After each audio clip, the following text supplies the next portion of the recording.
শুরুতে দুটো ছবি পাশাপাশি আপনাদের সামনে রাখবো, যেখানে গত সরকারে তৃণমূল কংগ্রেসের তোলাবাজি কোন জায়গায় পৌঁছেছিল সেই ছবিগুলো সামনে আসতে শুরু করেছে। একদিকে বীরভূমের কঙ্কালীতলার ছবি দেখতে পাচ্ছেন, অন্যদিকে পশ্চিম মেদিনীপুরের কেশপুর। কঙ্কালীতলার ক্ষেত্রে যেমনটা অভিযোগ সামনে এসেছিল যে পোস্ট পোল ভায়োলেন্স অর্থাৎ ভোট পরবর্তী সন্ত্রাসে ঘরছাড়া বিজেপি কর্মীদের ঘরে ফেরার জন্য তৃণমূল নেতাদের 1.5 লক্ষ টাকা পর্যন্ত জরিমানা দিতে হয়েছিল বলে অভিযোগ। পালা বদলের পর সেই টাকা তারা ফেরত পেয়েছেন। অন্যদিকে কেশপুরের ছবি আপনারা দেখছেন, যেখানে জরিমানা ফেরতের দাবি সামনে এসেছে। এখানে যে ছবি আপনারা দেখতে পাচ্ছেন, এখানে নির্বাচনের পর স্পষ্ট অভিযোগ যে বন্ধ দোকান খোলার জন্য কয়েক হাজার টাকা দিতে হয়েছে জরিমানা হিসাবে তৃণমূল নেতাদের। এক এবং একমাত্র অপরাধ তারা হয় বিজেপি কর্মী অথবা বিজেপি পরিবারের সদস্য। আজকে পালা বদলের পর তারা তাদের জরিমানা দেওয়া টাকা ফেরত চাইছেন।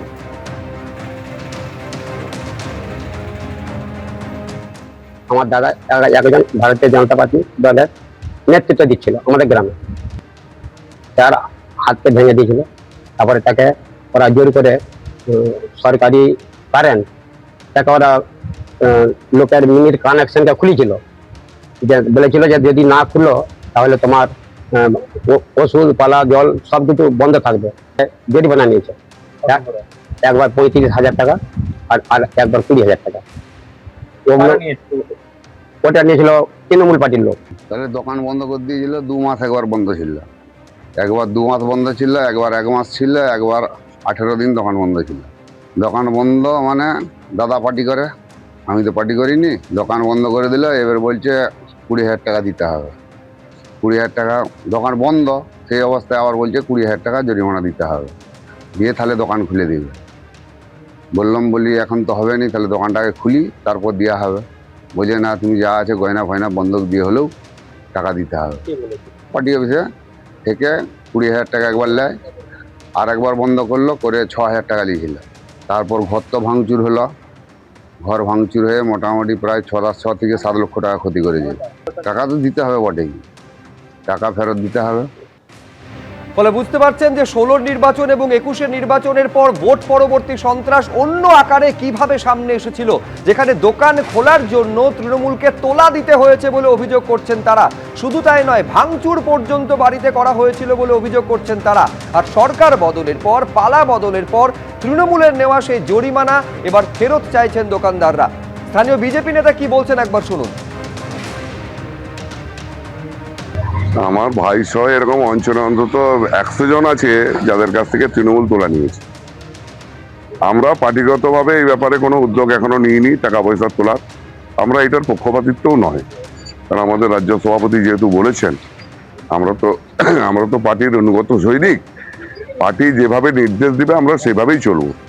কিন্তু যারা টাকা দিয়েছে, যাকে টাকা দিয়েছে তাদের কাছে তারা বুঝে নেবে।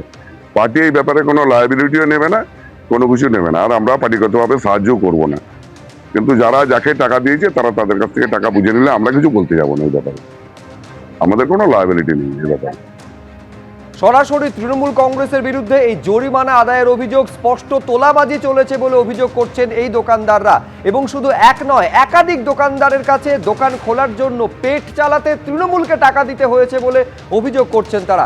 তৃণমূলের কি বক্তব্য শুনবো। দল মানে কোন দল টাকা নিয়েছে? তৃণমূল দল। কার কার কাছ থেকে টাকা নিয়েছিল?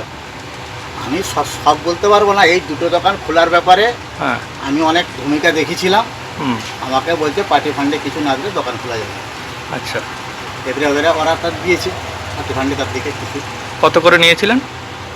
আমার সঠিক মনে নেই, নিজেরাই বলতে পারবে। আচ্ছা, কেন ওইসব ব্যাপারে আমি কোনো থাকি না। শুধু আমি সহযোগিতা করেছিলাম যে দোকান ওদিকে খুলে দিতে হবে, পূজার আগে সব দোকান খুলে দিতে হবে, আর বন্ধ রাখা যাবে না। তাহলে কি করবেন? আমি নিই না, আমি কোথা থেকে দেবো? আমি তো নিই না।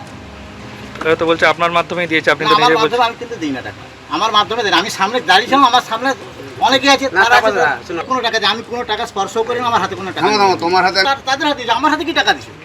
তুই দলের লোক ছিলি? হ্যাঁ, আমি দলের লোক, আমি দোকান খোলার পক্ষে। এবিপি আনন্দ এগিয়ে থাকে, এগিয়ে রাখে।